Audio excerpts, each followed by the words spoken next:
bermusuhan sama Tony Stark itu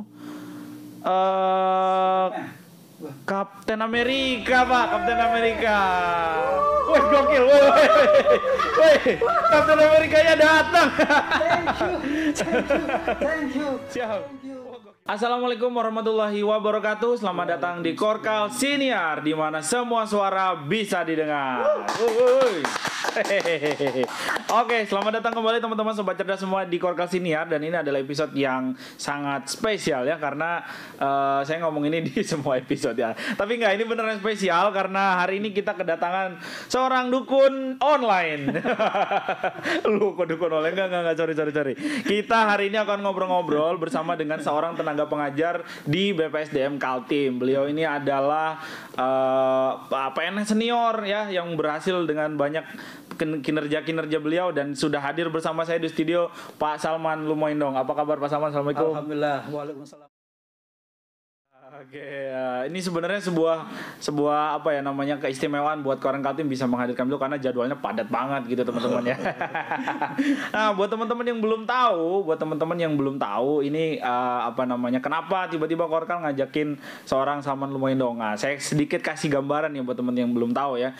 Kalau teman-teman warga Samarinda dan sekitarnya Kalimantan Timur pasti tahu Bandara APT Pranoto. Nah, beliau ini orang yang ada di baliknya. Kemudian juga Jalan Tol Samarinda Balikpapan, beliau juga. Kenapa? Karena beliau waktu itu bertugas sebagai Kepala Dinas Perhubungan Kalimantan Timur ya, yang tahu dari awal sampai akhirnya lah pokoknya pembangunan dua infrastruktur besar itu. Selain itu, kita juga, beliau ini juga ternyata seorang pengajar di BPSDM Kaltim. Nah, ternyata metode-metode beliau ini gokil ya. Kalau saya bilang ke beliau kemarin, metodenya ajaib gitu, karena tiba-tiba bisa jadi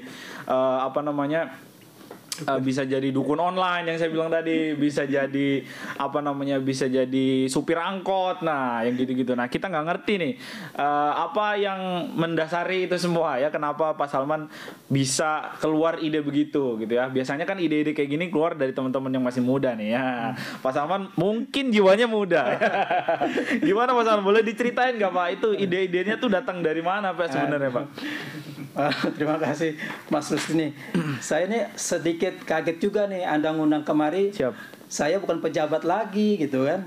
Saya cuma seorang pengajar. Kok tiba-tiba diundang? Oh, ternyata masalah IG saya ya. Siap, dari Instagram Pak. Beliau ini aktif di Instagram teman-teman ya. Iya. Jadi begini, sejak pandemi setahun yang lalu, ya kan, kita kan belajar daring tuh. Anda bisa bayangkan nggak? Kalau pelatihan itu jam 8 sampai jam 18. Oke. Jadi 10 jam. Ya. Siap. 10 jam kita online. Kalau saya mengajar itu 10 jam 8 sampai jam 6 sore. Anda bisa bayangkan nggak, peserta itu menghadapi laptop itu 10 jam. 10 jam. Ya, mata kelilipan, lelah, ya kan? Pikiran dan sebagainya lah, pasti lelah. Nah, kalau saya sebagai pengajar hanya cuma ngomong, bapak-bapak, ibu-ibu, ini belajar inilah Pancasila 5 dasar yang harus kita hormati. Boring semua. Bosan Pak, bosan ya. Ada pengalaman kan? Sering Pak. Kalau webinar bosan Pak. Jadi, saya pelajari beberapa metode pengajaran. Siap. Ya. Ada diskusi, ceramah umum, main games bisa juga. Games ya, kan? Betul. Role play, berbagi peran, ya kan. Kemudian banyak lah ya. Nah, kemudian saya lihat konsep dari ini kan seperti nonton TV. Siap. Mereka kalau kita beri hiburan pasti ada sesuatu nih. Ya kan. Oke. Nah, jadi saya pikir-pikir, saya harus berikan sesuatu sentuhan. Mereka bisa dari boring menjadi asik. Dari boring menjadi asik. Okay. Gimana caranya itu? Okay. Nah, akhirnya saya ketemulah. Saya baca konsepnya role play. Role play itu dimainkan oleh peserta. Oke. Kalau di kelas gampang. Oke. Pak Rusdi saya tunjuk sebagai gubernur. Siap. Amin. Pak Peri sebagai kepala DPR. Siap. Teman-teman, kita saksikan ya perdebatan antara gubernur dengan ketua DPR tentang masalah banjir. Oke. Siap. Itu peran itu dimainkan oleh peserta. Oke. Kalau di kelas gitu, di kelas. Siap. Di daring kan susah kita, ya kan? Pesertanya dari mana-mana ya. Cuek, mana yang ngantuk, baru macam-macam. Akhirnya saya bilang, wah, nggak bisa nih. saya harus menciptakan metode, saya aktornya. Oh, oke. Ya kan? Oke. Saya aktornya. Siap. Jangan pesan saya aktornya. Jadi saya mainkan beberapa peran itu. Kalau misalnya materinya tentang apa, saya cari yang cocok dengan apa. Misalnya masalah dukun, ya. Ya, dukun online. Dukun itu kenapa? Kita diajarkan untuk mengadakan perubahan, inovasi, organisasi melakukan inovasi. Terus inovasi itu harus ada ide, Siap. ada implementasi, Siap. dengan data yang lengkap. Oh, oke. Bukannya menerawang ke dukun, Pak, gimana nih kita supaya berubah nih? Iya. Bukan gitu. Nah, kami mainkanlah ke dukun itu, Oke. gitu, seperti itu kan. Siap. Kemudian ada lagi misalnya peran jadi Pak Lurah. Menjadi Pak Lurah. Ya, ini saya lihat nih di Instagram nih, Pak. Teman-teman kalau yang mau ngelihat aksi-aksi beliau ada di Instagram, Pak. Ya, nama Instagramnya apa, Pak? Boleh sebutin, Pak? Salman Lumoendong. Salman Lumoindong. Dicek di situ, teman-teman. Banyak video gokil-gokil beliau ya. Silakan Pak, lanjut, Pak. Pak. Pak Lurah. Seorang Pak Lurah yang tidak bisa memimpin. Pelayanan kepada masyarakat buruk, ya kan? Akhirnya masyarakat banyak komplain, ngeluh. Tiba-tiba datanglah pegawai baru. Oke. Tiba-tiba dengan prestasi yang bagus, 4 tahun kemudian menggantikan Pak Lurah itu. Oke. Apa yang terjadi nasibnya Pak Lurah itu? Dia langsung non-job. Kan sedih kan? Oke. Nah, saya memasukkanlah itu sebagai Pak Lurah itu. Oke. Saya. Bapak berakting sebagai Pak Lurah. Pak Lurahnya. Oke. Nah, apa sih maksudnya nih, teman-teman, tahu gak? Supaya pelajaran yang begitu padat, begitu panjang, padat dan berat, saya bikin cair. Oke. Sehingga kalau ikut pelatihan dengan Pak Salman, setahun, 2 tahun, 10 tahun enggak akan lupa.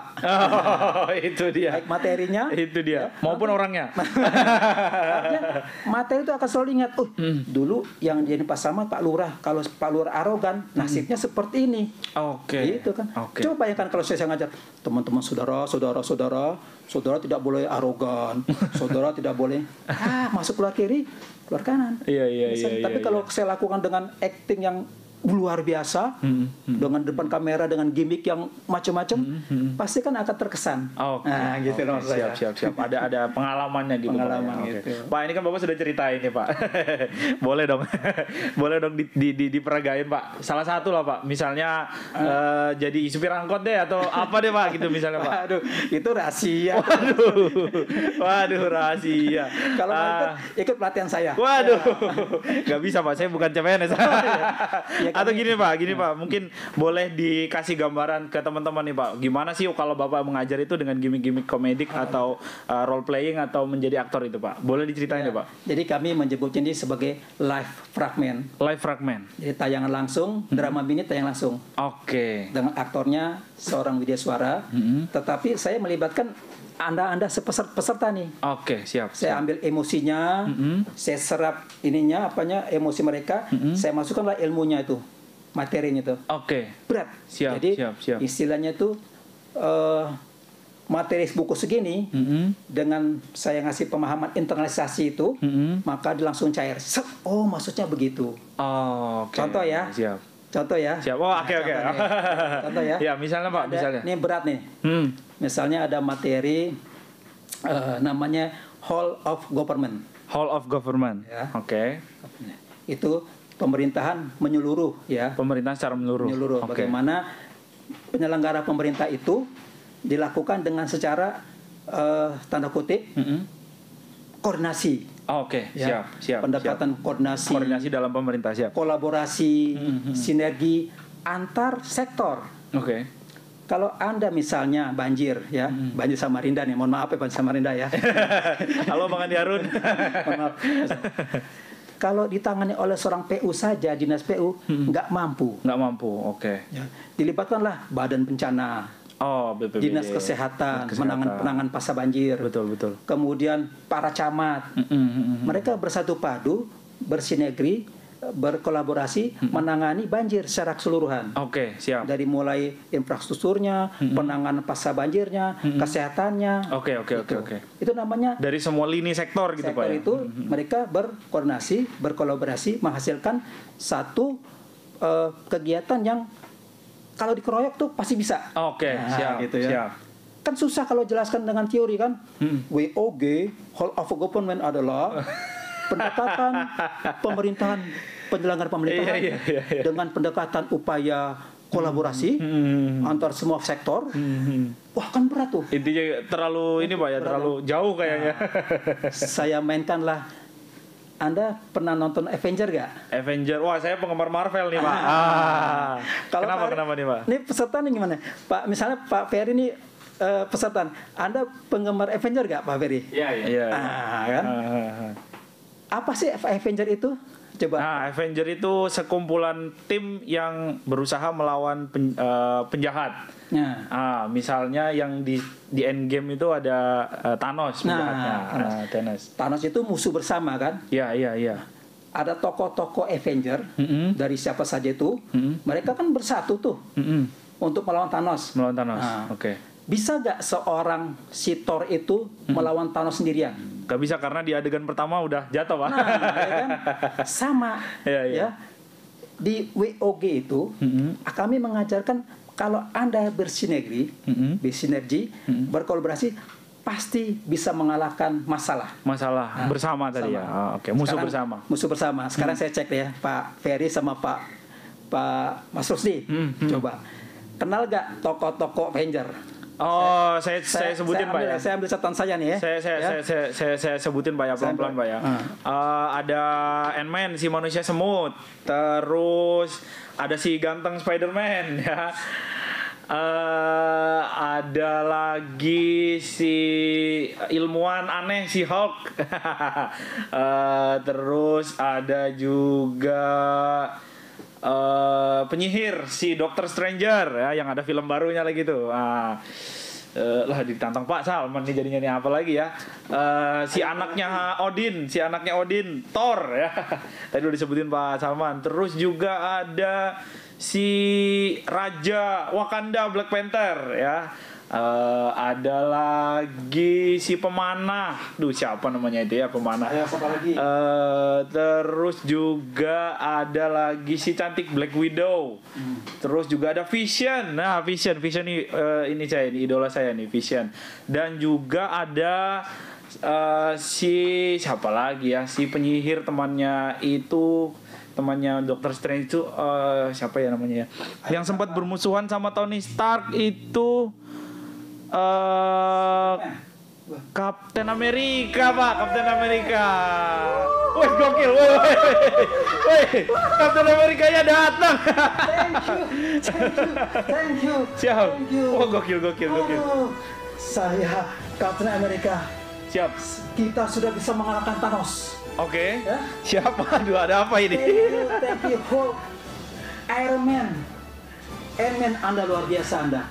Anda bisa masuk ke dalam kupingnya Thanos, dia keledipan, saya hantam dari luar. Hebat Anda. Black Widow, luar biasa Anda. Kita bersinergi, kita berkolaborasi, akhirnya kita bisa mengalahkan Thanos. Yes. Iya. Yes. Gokil. Thank you Captain America. Thank you Captain America. Thank you Captain America. Oke. Thank you Captain America. Gokil. Jarang-jarang ada Korkal Senior kedatangan Chris Evans ya.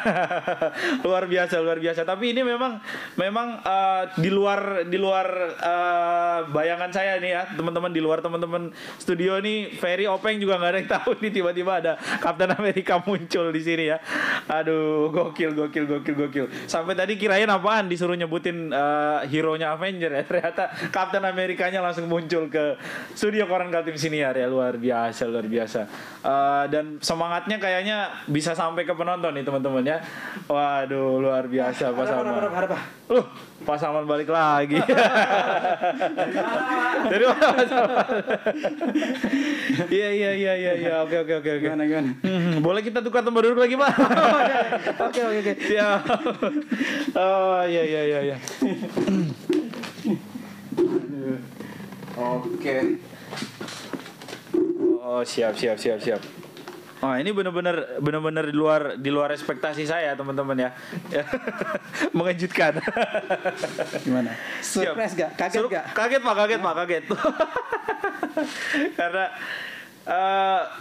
kita pernah nyoba ngeprank salah satu komisioner lembaga tinggi di Indonesia di Kaltim Pak, tapi hasilnya kurang Gokil, tapi saya yang di prank hari ini. Nah, itulah cara saya mengajar. Oke. Ya. Jadi Captain America itu membuat satgas. Oh, siap. Namanya Avenger. Satgasnya namanya Avenger. Avenger. Nah, teman-teman semua, kita punya masalah COVID-19 Oke. yang tidak bisa kita pecahkan satu dinas kesehatan. Nggak bisa sendirian. Nggak bisa. Oke. Tetapi harus berkolaborasi dengan semua unsur yang terlibat di situ Oke. untuk menangani COVID-19. Sama dengan Avenger juga gitu. Nah, ya. Oke. Nah, dengan pemahaman itu kira-kira peserta lebih paham nggak? Lebih mudah. Paham Pak, karena terkejut Pak. Iya. Oh, ternyata kolaborasi itu seperti itu. Betul. Contoh yang paling bagus ya. Anda kalau ke Samarinda ada gedung tinggi itu di Jalan Pahlawan. MPP, Mall Pelayanan Publik. Nah, oke. Itu juga salah satu WOG, ya, di mana semua dinas yang terlibat perizinan dikumpulkan di situ, sehingga pelayanan publik menjadi lebih mudah. Lebih mudah, satu atap. Lebih murah, ya kan? Itu. Nah, saya menjelaskan itu kan kalau pakai teori susah. Sulit Pak. Siap. Dengan apalagi udah capek Pak ya, kelas siang. Jam 8 sampai jam 18.00 mereka nonton begini. Nah, cara saya adalah melakukan permainan-permainan seperti itu. Oke, menarik, seru. Kira-kira. Bayangin teman-teman ya, bayangin. Ini aja saya kaget nih, apalagi kalau di kelas nih ya kan. Luar biasa. Yang lebih luar biasanya lagi adalah teman-teman bahwa Pak Salman melakukan ini ternyata bukan sekadar melakukan gimmick-gimmick itu untuk tanpa adanya dasar-dasar gitu Pak ya. Oh iya. Yang seperti Pak Salman jelaskan di awal tadi bahwa gimmick-gimmick itu intinya adalah pada cara untuk menyampaikan pelajaran-pelajaran supaya mendapatkan internalisasi tadi. Betul. Jadi pemahaman lebih mudah masuk ke dalam dan mereka juga pulang dari pelatihan pasti akan ingat. Oh, PW itu seperti ini, aplikasinya seperti ini, pasti ingat. Dibandingkan kalau kita beliuran 8 jam kita ngomong masuk kiri keluar kanan. Tapi dengan ada satu metode yang saya mainkan pasti tidak akan lupa. Saya sudah survei ya, coba lihat di IG saya tuh hampir rata-rata itu kesannya mereka pertama sesuatu yang baru nih Pak. Ya, betul. Kami belum pernah ngalami. Yang kedua, gampang diingat Pak. Gitu ya? Siap. Nyantol gitu. Nyantol, pasti nyantol. Yang ketiga, lumayan Pak dapat hiburan Pak. Iya betul. Oke. Karena kan kostum gitu juga nggak semua orang bisa dapat gitu dong Pak. Bapak sendiri gimana tuh Pak? Kayak kan sempat ada dukun online, ada bunga-bunga gitu. Ini Captain America ada tamengnya juga tuh dapat dari mana tuh Pak? Jadi semua materi modul-modul saya pelajari. Kemudian saya bikin konsep. Ya, saya nggak sembarangan. Jadi materinya apa, saya konsepnya. Kira-kira ini materi ini konsepnya seperti apa nih? Misalnya etika publik. Siap. Berarti harus Pak Lurah. Ya kan? Yang berkaitan dengan pelayan publik kan Pak Lurah nih, Lurah atau camat. Saya mainkan dengan karakter itu, dengan kumis palsu, gitu dan sebagainya. Dengan acting misalnya dia harus memelas. Kemudian dukun. Siap. Itu kan manajemen perubahan. Tidak boleh orang berubah asal-asalan dengan penerawangan harus berubah Anda. Tapi kan ada data. Harus ada data. By data. Nah, setelah dapat materinya, baru saya pikir ini besok saya akan menyampaikan. Itu persiapannya lama Pak. Nah, itu dia. Seminggu itu bukannya kadang-kadang 10 hari saya pikir tuh bikin apa nih. Baru saya lihat ini harus beli baju bikin kaos beli itu udah saya itu. Cari itu. Jarang teman-teman ya. Jarang biasanya hostnya yang ngeprank tamu. Ini tamunya ngeprank hostnya nih. Jadi perlu modal juga memang. Untuk menyampaikan. Tapi senang aja gitu. Siap. Lebih senang aja. Nah, Pak Salman ini pertanyaan mendasarnya adalah kapan ketika seorang PNS atau CPNS itu mengikuti pelatihan, karena sepenting apa pelatihan yang Pak Salman berikan gitu, dan prosesnya atau timelinenya tuh di mana gitu kan. Ini teman-teman yang lagi nonton barangkali anak-anak muda yang lagi mengikuti tes CPNS, mungkin SKD, mungkin SKB atau yang lainnya atau P3K harus nonton ini karena Pak Samuel bakal ngasih tahu nih.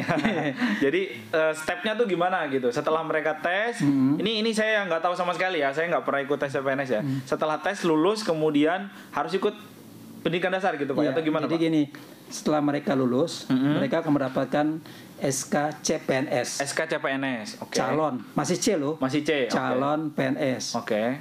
Nah, mereka wajib masuk wajib. Chandra di muka. Kawah Chandra di muka. Di BPSDM Kaltim. Oke. Ya. BPSDM itu apa tuh Pak?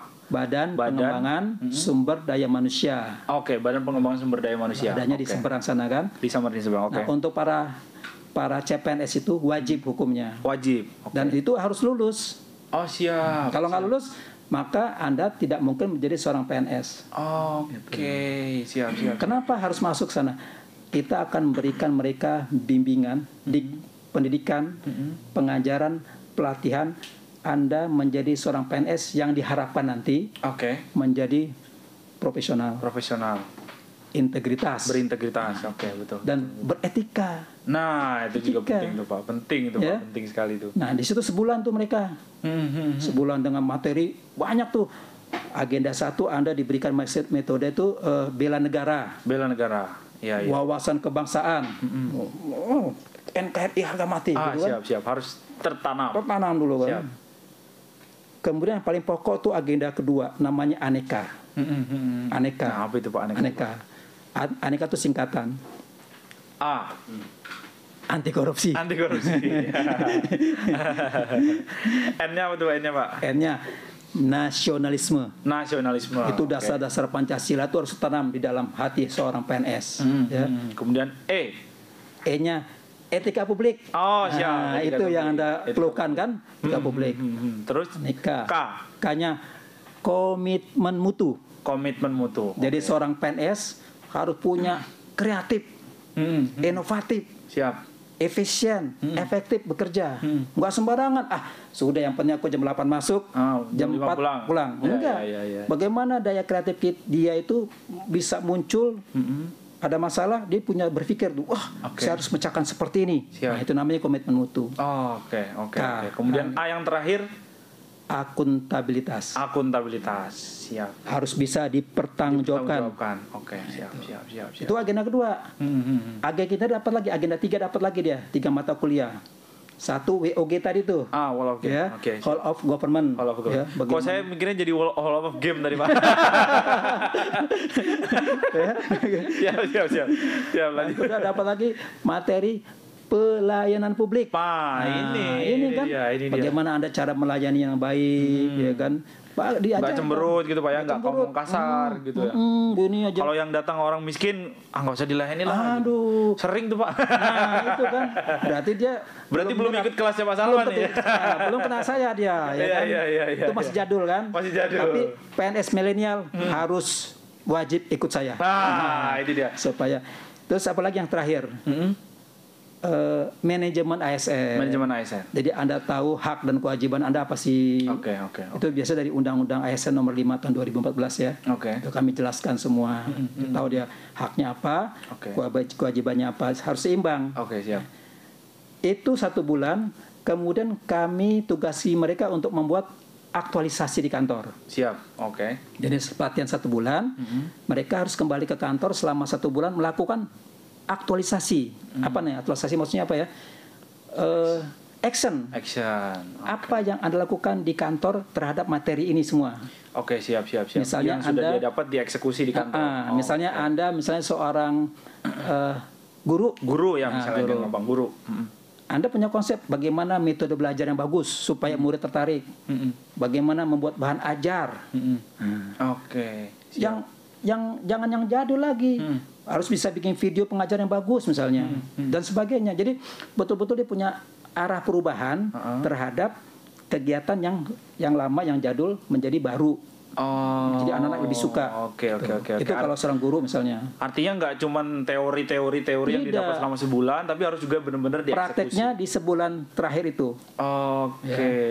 Setelah mereka lakukan aktualisasi, mereka masuk ke kelas lagi untuk dilakukan pengujian, Oke. tes, Siap. ya kan? Kalau mereka betul-betul melakukan, insya Allah Anda menjadi seorang PNS yang hebat. Siapa bedanya apa Pak? Ketika CPNS dan PNS tuh Pak, bedanya apa tuh Pak? Lo PNS kalau CPNS kan masih calon.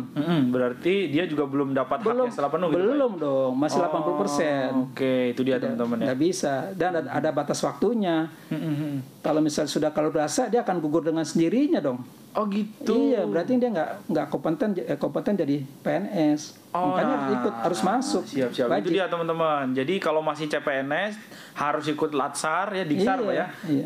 Kalau sudah lulus baru bisa dapat SK PNS. Iya. Itu dia Pak. Tadi sempat nyebut soal etika publik nih Pak. Iya. Nih buat teman-teman nih, penting juga nih gua lagi. Saya sering ke tempat pelayanan publik dan dengan wajah saya yang seperti ini tuh kadang-kadang dicuekin Pak. Terus saya suka mikir, ini orang kok bisa ya kerja di sini gitu, kok bisa ya dia jadi PNS ya gitu. Nah itu sebenarnya kenapa orang-orang bisa masih seperti itu kinerjanya gitu Pak? Ya padahal di Latsar itu kami sudah ajarkan mereka tentang materi etika publik. Etika publik. Bagaimana berlaku sopan kepada masyarakat, bagaimana cara penyampaian melayani kepada masyarakat yang bagus. Itu kami ajarkan. Jadi banyak misalnya narkoba. Nah itu dia. Nitip absen. Nitip absen. Pakai mobil dinas diganti plat nomor. Banyak tuh banyak gitu Pak ya. Itu kan etika tuh. Iya. Itu masyarakat akan kesel gitu Pak. Gitu. Nah itu yang kami akan jangan lagi kami kasih materi-materinya. Jangan lakukan. Jadi ada 3 materi sana yang penting ya. Pertama adalah kompetensi manajerial. Yang kedua kompetensi teknisnya kami tingkatkan. Yang ketiga kompetensi perilaku etika. Etika. Itu penting itu. Siap. Jadi kalau 3-tiganya nih masuk ke dalam jiwa PNS, insya Allah nggak akan ketemu yang gitu-gitu Pak ya? Yang nuker plat nomor tuh ya. Coba bayangkan, jam 10 pagi ibu-ibu ke mall pakai seragam, ya kan? Ya kan? Bapak-bapak jam 9 ngopi. Bagaimana pelayanan publik meningkat kalau kita sebagai PNS-nya masih ngopi-ngopi ya. Nah, itu kita ajarkan di Latsar itu, pendidikan Latsar PNS. Jangan seperti itu gitu. Berarti kalau teman-teman CPNS yang lagi nonton ini dan nanti bisa berjalan, insya Allah di periode-periode selanjutnya udah nggak ada lagi PNS yang ngopi-ngopi dan kemol-kemol di jam kerja gitu Pak ya? Insya Allah ya. Insya Allah. Kalau Anda ketawa berarti Anda merasa. Ingat ya, kita PNS kan bukan beban masyarakat kan. Ya. Kita kan harusnya bagian solusi bagi masyarakat, kan? Pelayan publik, pelaksana kebijakan, perekat persatuan negara kesatuan kan gitu kan. Jadi PNS itu 3 fungsi. Nah, Pak Salman kan kalau biasanya seorang pengajar itu kayak saya nih misalnya, saya ini udah walaupun masih baru lah di jurnalistik Pak. Tapi kalau mau belajar pasti mau belajar sama yang lebih senior gitu Pak. Karena kalau anak kemarin sore yang ngajarin, wah lu bisa apa gitu. Gitu. Nah boleh nggak mungkin buat teman-teman yang belum tahu, kalau saya sih udah tahu ya. Pak Salman ini kan sebelum mengajar juga menempuh jenjang karir di PNS dia selama berapa tahun dan memulainya dari mana? 32 gitu. Tahun saya. 32 tahun, waduh. Umur lu berapa? Beliau udah 30 tahun jadi PNS. Nah, 32 tahun tuh mulainya gimana dan perjalanannya seperti apa gitu, Pak? Ya, saya lulus ITB itu tahun 85. Lulus tahun 85. Ya. 86 saya masuk ikut PNS. Tahun 86. Diterima langsung di Departemen PU. Dulu Departemen Pekerjaan Umum namanya, Pak ya. Oke. Tetapi pada saat itu saya ditempatkan di satu daerah yang panas ya. Dan kan kalau PNS itu wajib di seluruh Indonesia kan. Nah saat itu saya masih menolak. Oke, berarti saya ditunda dulu tuh PNS saya kan setahun. Saya kerjalah di perusahaan Jepang, Kumagai, bikin jalan tol Jakarta, Bekasi. Jadi muda saya tuh pengawas jalan tol saya. Jakarta, Bekasi, Cikarang. Hampir setahun setengah di sana, tiba-tiba dipanggil Kementerian Departemen PU. Kerjalah saya di Jakarta sampai tahun 92 tahun. Siap, di Jakarta, siap. Tahun 90 tiba-tiba SK keluar saya jadi pemimpin bagian proyek ke Papua, Irian Jaya. Tahun berapa tuh? Tahun 91. 91. Artinya masih ada organisasi Papua Merdeka dong, Pak? Oh, masih. Masih. Wadaw. Saya ditempatkan di mana? Proyek saya tuh di Mandobo. itu tempat Bung Hatta dibuang, Diasingkan. diasingkan. Oh, Itu gokil. Bovendigul. Oh, siap. Wih, luar biasa. Jadi 8 tahun saya di Jayapura, Wamena. Wamena tahu kan? Yang masih, mohon maaf ya, masih kuat budaya lokalnya kan. Oke. Gitu. 2 tahun saya bangun, bikin jalan. Kemudian ya tersebarlah seluruh Papua. Sorry saya potong nih Pak. Papua nih kan terkenal, mohon maaf ya, waktu itu pasti masih konflik internalnya juga masih kencang gitu Pak. Masih. Sebagai seorang yang menjadi perwakilan pemerintah pusat, pasti jadi musuh juga dong Pak gitu. Ada pengalaman-pengalaman yang bisa diceritain nggak Pak nih Pak? Ya Imam berat sih ya. Tapi kan Salman muda kan penuh dengan Oh iya. Salman yang sekarang aja. Jadi ya masuk hutan keluar hutan ya ketemu dengan mereka, dengan sekarang sebut namanya KKB sekarang. KKB ya, kelompok dulu OPM namanya, Organisasi Papua Merdeka dulu namanya. Kami sering kalau ketemu kamu masuk hutan tiba-tiba ada rombongan mereka tuh. Kadang-kadang saya mohon maaf nih rokok. Oh, oke, bawa rokok. Dan kami juga ada sebagai komunikasi lah gitu, supaya dan ganggu kami lah kan. Kami juga sebenarnya ingin bangun, tapi kadang-kadang juga mereka pernah kami di berondong senjata. Iya, pernah juga. Jadi PNS loh ini loh ya. Iya, ini bukan tentara loh ya. PNS loh ya. Di berondong senjata tuh gimana tuh Pak Wam? Ini perlu diceritakan. Apalagi kan proyek saya tuh di perbatasan tuh, Jayapura ke atas dengan PNJ itu. Memang di situ markasnya. Papua Nugini Pak ya. Iya, belum lagi di Merauke juga gitu. Saya punya jembatan Maru namanya. Jembatan Maru tuh sekarang Anda lihat jembatan terpanjang di Indonesia Timur ya. 580 meter. Saya pernah bangun situ 3 tahun. Jadi luar biasa ininya apanya? Deg-degan proyek nggak selesai sama deg-degan nyawa juga Pak ya. Ya begitulah ya. Tapi kami sudah dilatih, orang PU itu harus betul-betul bisa fight. Siap. Ya. Dengan apa namanya, rahmat Allah Subhanahu Wa Taala ya saya bertahan sampai sekarang. Artinya kalau sampai ada di berondong senjata dan lain sebagainya, itu pengamanannya waktu itu gimana tuh Pak? Kami ada TNI, kami dikawal oleh TNI. Ada. Kalau misalnya kami ke lapangan itu biasanya proyek-proyek kami itu ada dijaga oleh TNI. Siap. Ada juga Kopassus yang ikut terlibat juga. Jadi adalah pengaman adalah gitu. Dan bertugas di sana selama saya 8 tahun. 8 tahun. Putar 8 tahun di hutan daerah konflik Pak ya. Iya. Wamena, Merauke, Sorong, Nabire. Ada proses semua. Nah itu dia teman-teman ya. Sebenarnya yang ingin saya sampaikan adalah teman-teman yang saat ini lagi tes, kemudian ngeliatin penempatannya, aduh Mahulu, aduh Kutai Barat, kecil aja kata Mas Salman. Ini Papua cuy, Irian Jaya. 8 tahun daerah konflik waktu itu dan sempat diancam senjata ya, luar biasa. Ya biasa itu. Udah biasa. Nah artinya dengan pengalaman Pak Salman yang segitu panjang, artinya dalam menyampaikan materi-materi juga mestinya akan lebih mudah diterima oleh teman-teman gitu Pak ya. Iya, dengan sepanjang saya 30 tahun jadi PNS, baik sebagai pelaksana di lapangan ya, proyek-proyek, kemudian struktural, itu minimal saya puas memberikan ilmu, bersharing kepada peserta-peserta CPNS, kepada para eselon 4, eselon 3 ya. Jadi saya akan berikan apa sih pengalaman saya, yang baik saja, yang buruk jangan. Buang ke laut ya. Jangan lakukan seperti ini gitu. Saya pernah kan di Bontang kan? Di Bontang, Di Bontang 5 tahun. Kan alhamdulillah tuh proyek di Bontang kan bagus jalan tuh. Ya kan? Anda pernah ke Bontang enggak? Pernah dong Pak. Koran Kaltim pernah merayakan ulang tahun Pak.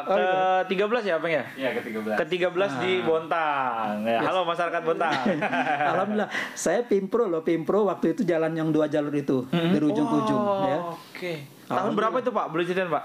Tahun 2001 kalau 2001 kalau saya masih sampai TK 2005 itu, ya. Saya masih kita berantem ya, maksudnya tanda kutip pejaban itu dengan Pak Nur Salam. Ya. Bang Nur Salam.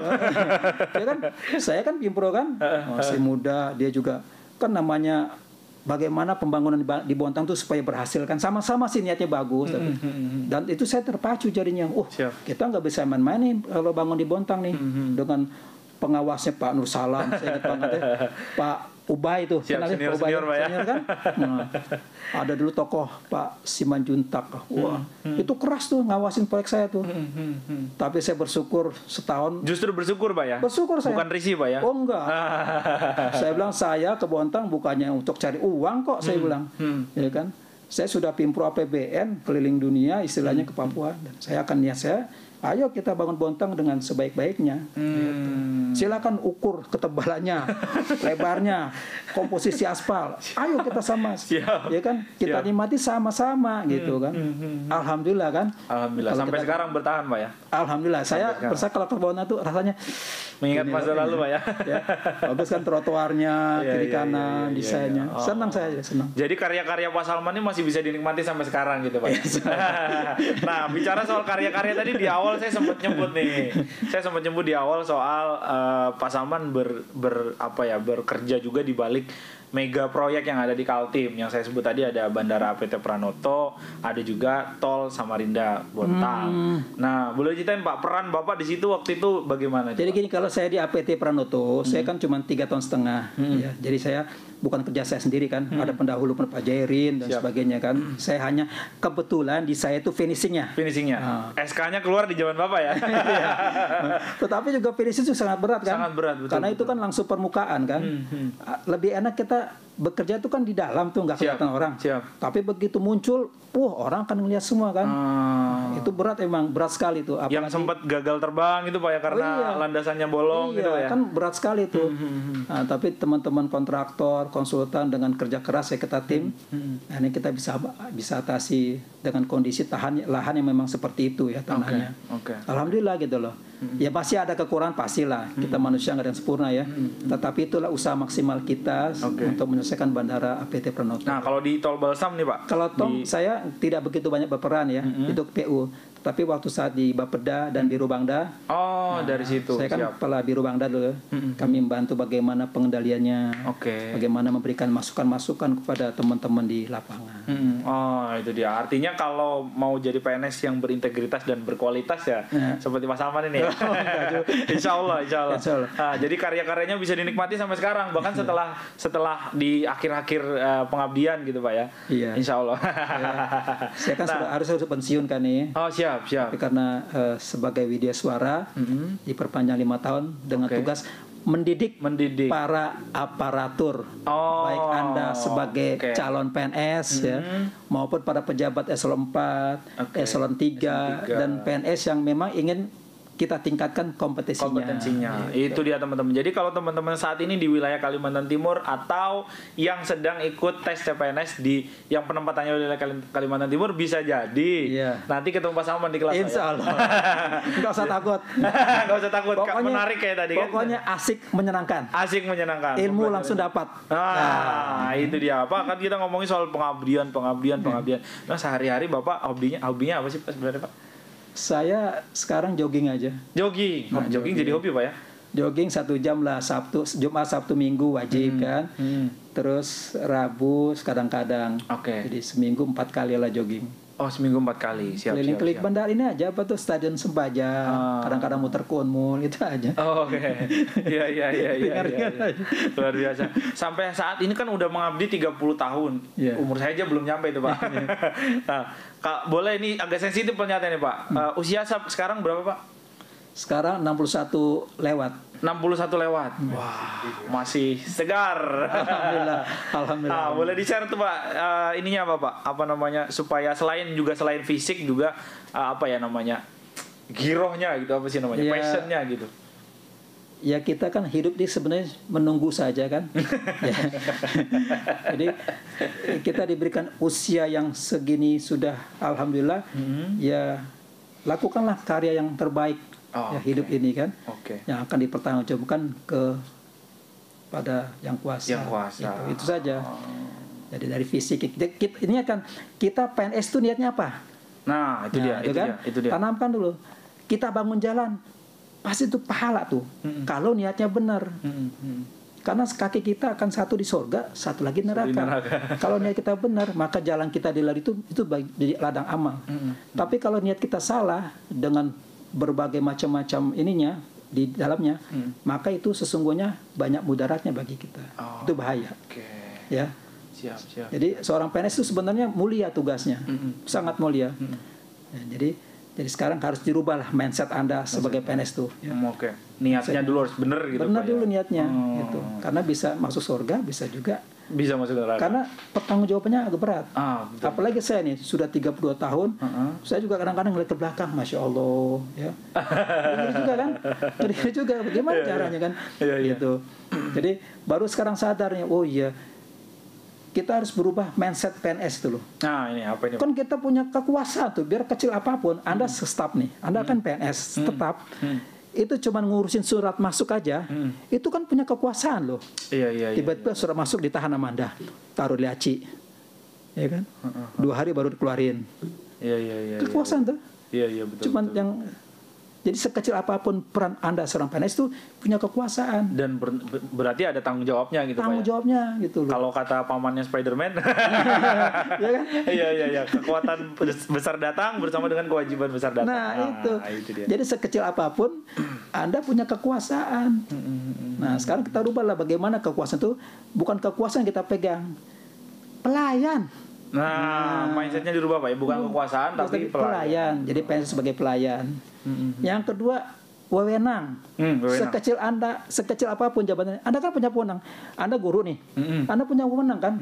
Murid, bagaimana Anda menghadapi murid, orang tua, masyarakat kan Anda punya wewenang tuh. Dengan pulpen Anda bisa murid ini tidak lulus. Iya, Ya kan? betul. Nilainya jelek, kan bisa dengan itu kita rubah tuh peranan. Oke. Dari wewenang ke peranan. Bantu dong murid, nggak bisa, ayo bantu, apa nih, ada masalah apa nih, Iya, supaya dia bisa maju. Itu yang terakhir yang berat, Nah apa ini Pak? jabatan. Jabatan. Apapun Anda PNS itu amanah Amanah. Siap. yang akan dipertanggungjawabkan Di akhirat. di akhirat. Itu Iya, jadi teman-teman yang lagi berusaha mengejar CPNS ya harus dibenerin dulu niatnya nih. Niatnya harus bener dulu nih, karena pertanggungjawabannya sampai akhirat nih teman-teman ya. berat. Iya. Oke, asik banget nih ngobrol sama-sama ya, terlalu asik. Saya sama beliau ini dulu saya juga mau mulai awal-awal jurnalistik di Pemprov Kaltim bertemu dengan beliau juga. Oh iya, lama Masih sudah ya. bekerja, sekarang beliau sudah pensiun, saya belum pensiun. Tapi akhirnya kita bisa ketemu lagi. Ada yang berubah gak dari saya sejak Anda kenal saya berapa tahun yang lalu? Enggak sih Pak. Enggak ada sih Pak. Semangatnya tetap sama ya. Saya ingat yang selalu saya ceritain ke adik-adik junior saya kalau teman-teman yang masih liputan dulu ada pejabat tuh 3 orang Pak di Pemprov Kaltim ini yang saya ingat betul gitu, perilakunya. Pertama adalah Pak Jauhar Effendi. Halo Pak Jauhar. Yang kedua ada Pak Fathul Halim. Dan yang ketiga Pak Salman. Nah, 3 orang ini teman-teman ya, mungkin yang tidak di Kaltim mungkin tidak tahu ya. 3 orang ini kalau sedang rapat, sepenting apapun rapatnya, mau dengan staf presiden kayak, mau dengan siapa, kalau sudah azan itu berhenti dan hilang. Itu dan benar-benar Pak Salman hilang itu. Sudah nggak ada, pasti 3 orang ini masih hilang, dan saya menjadi saksi bahwa 3 orang ini adalah orang-orang yang berintegritas dan berkompeten dan akhirnya memang mendapat posisi-posisi yang penting gitu. Nah, mungkin pelajarannya adalah teman-teman, apapun agama kalian ya, saya nggak arahkan ke satu agama saja. Apapun agama kalian, kalau taat ya, patuh dan mengikuti arahan semuanya, insya Allah bisa juga seperti Pak Salman dan 2 nama yang saya sebutkan dari itu. Insya Allah. Betul gitu Pak ya? Saya juga lagi berusaha mengikuti ini Pak. Amin, mudah-mudahan ya. Siap. Nah teman-teman, terima kasih banyak nih sekali lagi Pak Salman sudah mau datang ke sini jauh-jauh dari Samarinda seberang. Sudah mau sharing juga tadi, menghadirkan Kapten Amerika ya. Gokil. Tidak terpikirkan oleh saya ya. Dan terima kasih juga teman-teman yang sudah menonton dari awal sampai akhir. Oh ya, jangan lupa teman-teman, Koran Kaltim dalam rangka HUT ke-15 kita punya program namanya Bangkit Bersama UMKM. Jadi kalau teman-teman punya UMKM ya, punya usaha kecil di rumah, silahkan kirimkan materi promosinya ke kami ya, bisa ke kantor redaksi atau melalui kontak-kontak yang ada di akun Instagram atau website kami ya, silahkan dicek di sana dan itu akan dipromosikan di koran selama 1 bulan. Tuh, insya Allah bisa membantu usaha kalian ya, semoga bermanfaat. Dan terima kasih sekali lagi Pak Salman, teman-teman yang sudah menonton dari awal sampai akhir. Jangan lupa like, komen, dan subscribe. Terima kasih, nama saya Rusdi pamit. Assalamualaikum warahmatullahi wabarakatuh. Waalaikumsalam warahmatullahi wabarakatuh. Wah, luar biasa. Thank you.